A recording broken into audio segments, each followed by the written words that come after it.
Welcome back, Deadites and Ghost Beaters, and today we're going to talk about the one thing I think Killer Klowns absolutely will want to have if they can find a way to make it work, and the only crossover that I think actually makes any sense. Now, for me, it's very specific for Killer Klowns because you have that 80s feel that Killer Klowns brought with the over-the-top comedic gore that went along with the cotton candy Slurpees and the balloon dogs and the popcorn tracking slash monsters. So you need something that's equally over the top, looks like a clown, and is not like straight hardcore, terror. And so because of how Killer Klowns is, there's really only one possibility, and that's Pennywise, but it has to be very specific, like this.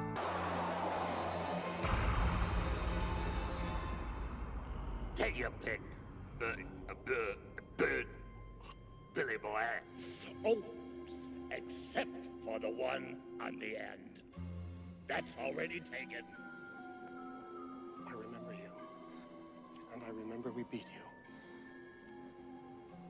I'm not afraid of you.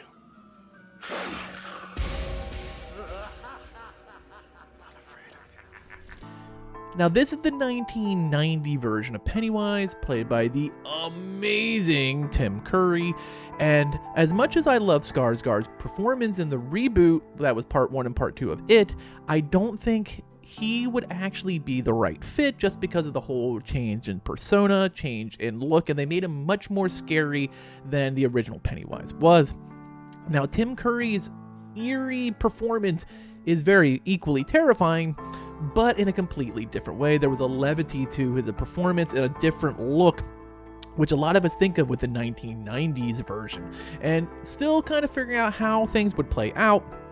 Obviously, based on the info card, I would think that Pennywise would play out currently in their scheme as a trapper, laying traps, getting people to get red balloons. We need to find out who floats down here, right? Now, for me, this makes complete sense as a character that would absolutely merge seamlessly into the Killer Klowns universe in 2023. And we don't know anything about yet, maybe a season pass or buyable cosmetics. I saw one of the threads on Twitter asked about buyable cosmetics and nothing has been reported. So we still kind of have that up in the air on what they're going to do to expand the game once it's launched in 2023. But there's, for me, only one possible character that makes any sense. And I'll be honest, obviously you couldn't get Tim Curry to record new lines after the unfortunate stroke he has occurred, but you could still recycle lines from the 1990s ABC miniseries to, of course, get Georgie lured in. There's a lot of really cool characters that you can bring in as the Losers Club. I mean, of course, Bill would be who you would think of first, or Beverly. They're kind of the co-leaders of the team. And Mike has such a huge role, especially in the flash forward as like the historian and really diving deep. And I think he's going to make a really big impact in like the lore of including Pennywise into it. I mean, of course, you could also include Richie and Stan and Ben, or Eddie, but I think like those three make the most sense if you were bringing in survivors, Bill, Beverly, and Mike. And for me, like, I think it would be a very well-rounded, easily seamless introduction into a crossover when there's not a lot that actually work in this Killer Klowns universe, but 1990s ABC miniseries is the absolute must-have for a crossover if we're going to get one. Now, Asyms are very big on crossovers. They're a great way to bring people into the game that aren't necessarily playing it. And of course, the game won't be out for at least another 3 to 4 months.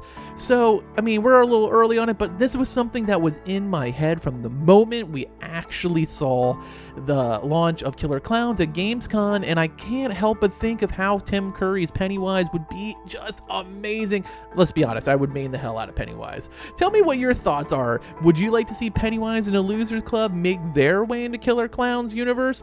I want to know. Thanks for watching, and later, mates.